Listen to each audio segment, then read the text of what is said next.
ahora precisamente lo que mencionaba Roberto, para entender un poquito en qué consiste este conflicto entre los campesinos y el gobierno, o por lo menos es lo que se ve, se observa, ¿no? De acuerdo a las declaraciones de un sector y de otro. Iniciemos este recorrido por una serie de placas que le vamos a mostrar para ir resumiendo más o menos de qué se trata. Arranquemos por los problemas que atraviesan los labriegos o que dicen que atraviesan los labriegos.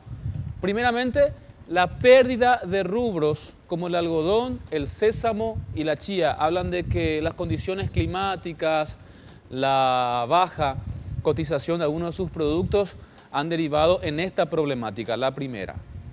La segunda, cuando ellos realizan precisamente o realizaron préstamos para poder hacer cosechas de algunos de estos productos, para cosechar algunos de estos productos, bueno, al no tener la retribución, al no tener el retorno de ese dinero, empezaron a ser requeridos por las financieras y por el sector público para que empiecen a pagar sus deudas.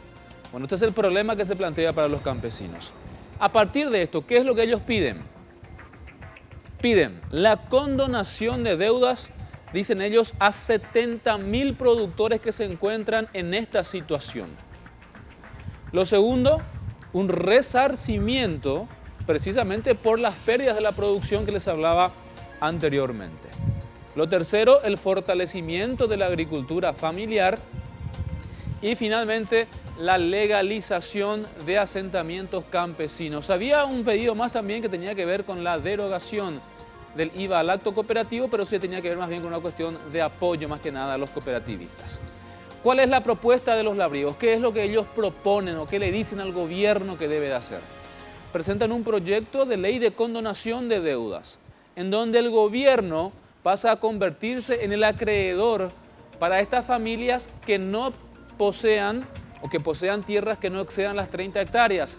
¿Qué es lo que puede pasar? Al no pagar sus préstamos, precisamente las cooperativas o las financieras, digamos, pueden llegar a reclamar esas tierras para tratar de resarcir las deudas o para recuperar el dinero que prestaron.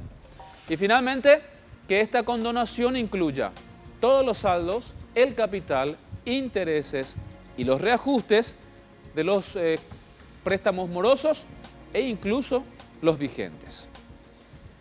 Ahora el tema de la deuda, ¿cuánta plata es lo que deben? Es aquí donde hay un estancamiento porque hay distintas versiones. Los labriegos dicen de que deben 150 millones de dólares.